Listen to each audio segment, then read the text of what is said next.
Bueno, como si así desapareciera. En fin, pues le aprecio mucho hoy a mi querido Daniel Sobato, doctor, sabe lo que te quiero y te respeto, un personaje extraordinario, politólogo, jurista, analista, exacto, ¿sí? Experto en elecciones y en democracia, y pues director regional, ¿sí?, de Idea Internacional para América Latina y el Caribe, que me tienes una noticia sobre esto último.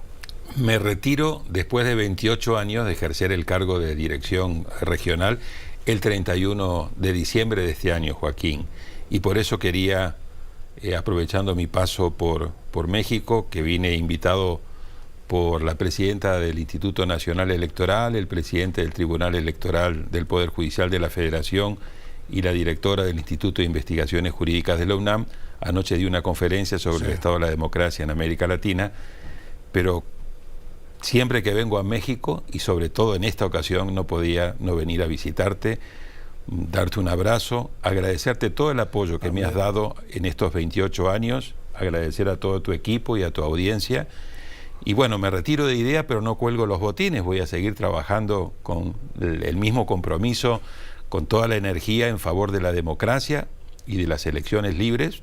Pasamos por momentos muy difíciles, pero sí quería hacer esta visita y agradecerte de manera muy especial. En primer lugar, no tienes que agradecer nada, los agradecidos somos nosotros contigo. Es un privilegio, ¿sí? La claridad que tienes y la oportunidad siempre nos enseña, siempre nos abre los ojos, siempre nos enseñas, es por aquí, es por allá, es así, va a ser de este modo. Y te puedo preguntar por qué dejas Idea, porque ya. Bueno, 28 años creo que es una cantidad de años suficientemente importantes de haber ejercido ese cargo. Yo creo de que las instituciones tienen que renovar, tienen que tener personas nuevas, con miradas nuevas, y yo por mi lado también quiero cerrar este círculo que ha sido maravilloso. Si yo le agrego a estos 28 años que he estado al frente del programa para América Latina y el Caribe de Idea Internacional, los 12 años que estuve como director adjunto y como director ejecutivo del Instituto Interamericano de Derechos Humanos y del Centro de Asesoría y Promoción Electoral, junto, recordaba yo anoche, desde 1986 a 2023 he estado 37 años presente aquí en México, ayudando y apoyando, poniendo mi granito de arena en lograr una mejor calidad de democracia, una mejor integridad de las elecciones. Y ahora quiero cerrar esta etapa que ha sido fascinante en mi carrera profesional y abrir una nueva etapa, una nueva fase, ya también dentro del ámbito de la democracia, poniendo mucho énfasis a los efectos que la inteligencia artificial ya han comenzado a tener y van a tener en la política, en las elecciones y en la democracia, pero hacerlo ya desde otra posición.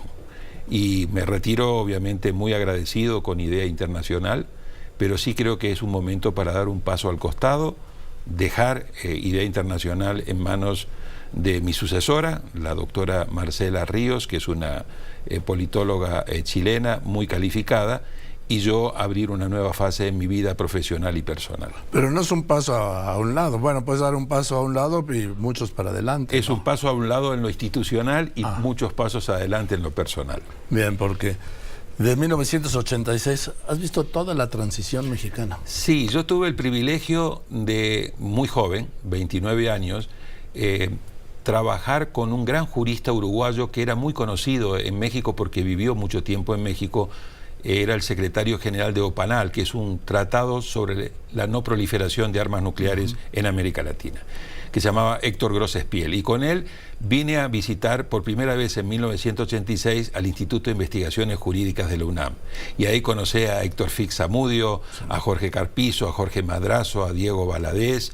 Después participé en los primeros trabajos que hizo el TRIFE, cuando estaba don José Luis de la Pesa, Fernando Franco, Jesús Orozco, y ahí ayudé a el Tribunal Electoral, que ahora es el Tribunal Electoral del Poder Judicial de la Federación, y a inicios de la década de los 90 trabajé muy de cerca con Arturo Núñez y después con Pepe Goldenberg, con Alonso Lujambio y con los varios presidentes que tuvo en aquel momento el IFE, hoy INE, Instituto Nacional Electoral. Así que he tenido el privilegio de ver todas las elecciones a partir de 1994, la de 1988 no, porque en ese momento México no permitía lo que ahora se llaman visitantes extranjeros, pero de 1994 a la fecha he acompañado todas las elecciones presidenciales y la gran mayoría de las elecciones de medio término, así que me siento prácticamente mexicano. Así es. Y ahora viene unas elecciones inéditas el 2 de junio del año que viene. Correcto, nosotros lo analizamos la última vez que conversamos, pusimos lupa sobre este proceso electoral totalmente inédito. Este proceso electoral mexicano está inmerso en lo que yo he llamado el superciclo electoral latinoamericano. ¿Que abarca? Que abarca desde el año 2021 al año 2024. En estos 4 años, todos los países de América Latina, salvo Bolivia, que tuvo elecciones en el 2019, fueron anuladas por la crisis en aquel momento con Evo Morales y que luego repitió en el 2020, pero fuera de Bolivia, todos los países han tenido o van a tener sus elecciones presidenciales. 4 de ellas tuvieron en el año 2021, empezó Ecuador, siguió Perú, siguió Chile, Honduras y luego tuvimos la farsa electoral en Nicaragua, que yo no la cuento. 3 elecciones tuvimos en el 2022, estuvo Costa Rica, estuvo Colombia y estuvo Brasil. Este año, en el 2023, íbamos a tener 3 elecciones presidenciales. Ya tuvo lugar la de Paraguay, la de Guatemala y ahora vamos camino a la segunda vuelta en Argentina. Pero como el presidente Lasso tuvo una crisis mayúscula en Ecuador y declaró la muerte cruzada, Ecuador repitió elección presidencial. Y en el 2024 vamos a tener 6 elecciones presidenciales. Una de ellas México, pero va a empezar la reelección de Bukele en febrero en El Salvador. Vamos a tener 2 elecciones en mayo, Panamá y República Dominicana, luego viene México en junio, y en el segundo semestre del año 2024 cierra el superciclo electoral las elecciones de Uruguay y vamos a ver qué pasa con las elecciones de Venezuela. Y yo agregaría Estados Unidos. Por si faltara algo del continente, ¿sí? Esto en América Latina. Sí. Ahora, si tenemos la mirada de las Américas, correctamente hay que poner las elecciones que van a ser tremendamente importantes para el mundo, para Estados Unidos, para la región y para México, que son las de noviembre del año 2024, que va a volver a una suerte de déjà vu a repetir la competencia entre Trump y Biden. Sí, eso es delirante, ¿verdad? Es hasta cierto punto delirante ver cómo lo que hasta hace poco teníamos como el faro de la democracia, el mejor modelo de la democracia en el mundo, vemos el anquilosamiento que están teniendo los 2 partidos políticos, tanto los republicanos, que repite un candidato como Trump, como los demócratas, que de una manera u otra se encuentran que su única apuesta de momento importante para competir con Trump es el señor Biden, que ya está obviamente acusando un cierto deterioro físico y que hay que ver cómo le va a repercutir esta durísima campaña en el 2024 y después, si ganara, 4 años más. Ahora, esto que hablas tú de la crisis, a ver, la crisis es que en Estados Unidos los partidos políticos no tienen candidatos. Se han quedado competitivos, vamos. ¿Sí? Claro, se han quedado sin candidatos y recurren a Trump y han tenido que repetir. O sea que si prácticamente tú sumas, y esto no tiene nada en contra de la edad, pero si tú sumas, estamos teniendo 2 candidatos que suman más casi de 160 años, comparado con los tipos de candidatos que habíamos tenido, sobre todo a nivel de los demócratas. Ahí tuviste a Kennedy, ahí tuviste a Clinton, ahí tuviste a Obama. Es una tragedia, pero que demuestra a su vez la crisis profunda que está viviendo la democracia estadounidense y la incapacidad de sus partidos políticos para renovar sus liderazgos. Bien, en México. En México hay un acoso sin duda del presidente López Obrador a todos los organismos autónomos y marcadamente en el tema electoral, el INE y el Tribunal Electoral del Poder Judicial de la Federación. Sí, los índices que miden la calidad de la democracia, hay varios índices en el mundo, pero digamos los más conocidos son el índice de la unidad de inteligencia de la prestigiosa revista británica The Economist, el índice que se llama VIDEN, que quiere decir Varieties of Democracy, variedades de democracia, de la Universidad de Gotemburgo, en Suecia, y el índice que elabora precisamente también IDEA Internacional. Estos tres índices, más allá de sus diferencias metodológicas y más allá de sus diferencias en cuanto a algunas dimensiones, muestran un declive en materia de la calidad de la democracia en México. Están mostrando un deterioro progresivo y gradual de cómo estamos viendo una democracia que se está erosionando. En el caso de la unidad de inteligencia de The Economist, ya no considera desde el último año a México como una democracia imperfecta, como la venía considerando, sino que la bajó a la categoría de régimen híbrido. Régimen híbrido yo lo defino de manera sencilla como una suerte de purgatorio, donde vos ya dejás de ser una democracia, todavía no sos un régimen autoritario pleno, pero ya has perdido muchas de las características de una democracia.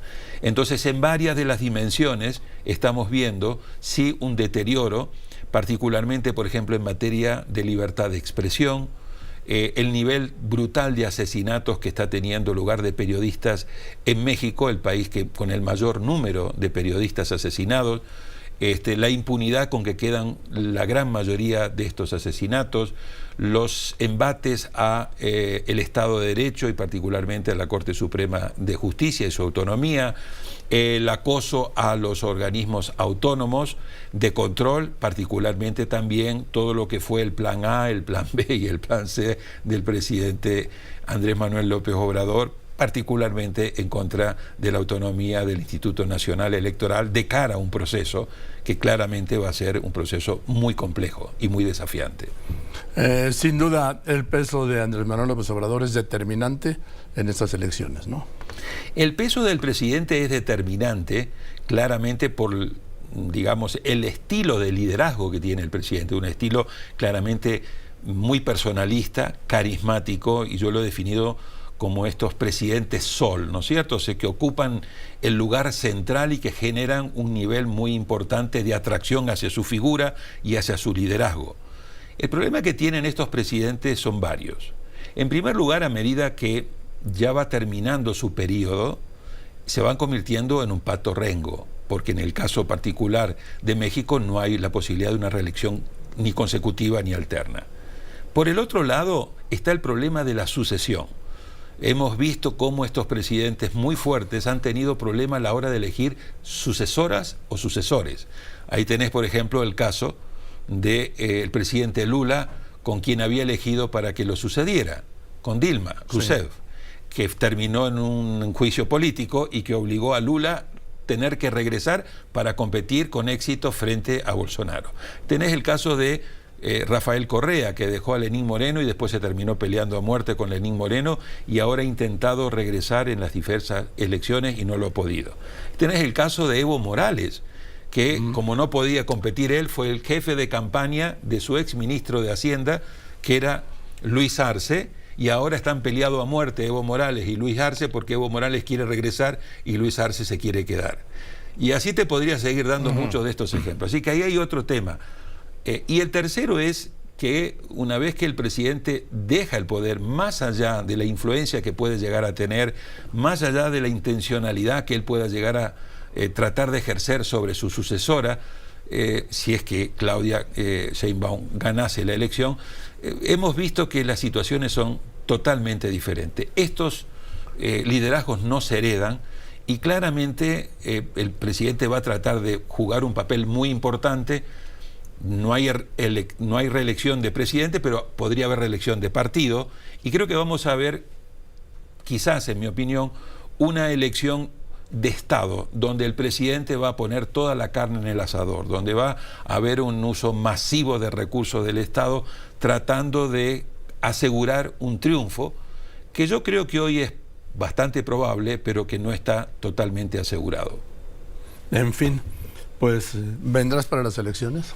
Definitivo, esta no me la pierdo, así que estaré acá y quizás venga previamente, precisamente para ir monitoreando cómo se va desarrollando el proceso electoral. Pues tu próxima visita te pido que vengas, ¿no? Pero siempre que vengo a México será un placer, aunque ya no esté en idea, venir, saludarte, conversar contigo, con tu equipo y con tu audiencia. Y de nuevo, Joaquín, muchísimas gracias. Me siento muy honrado por la amistad con que me has dispensado a lo largo de estos años y por ser siempre tan generoso con tus invitaciones. Y lo que nos falta. Y lo que tenemos por delante, que es mucho. Eso que es muy importante. Gracias. Querido Daniel, gracias.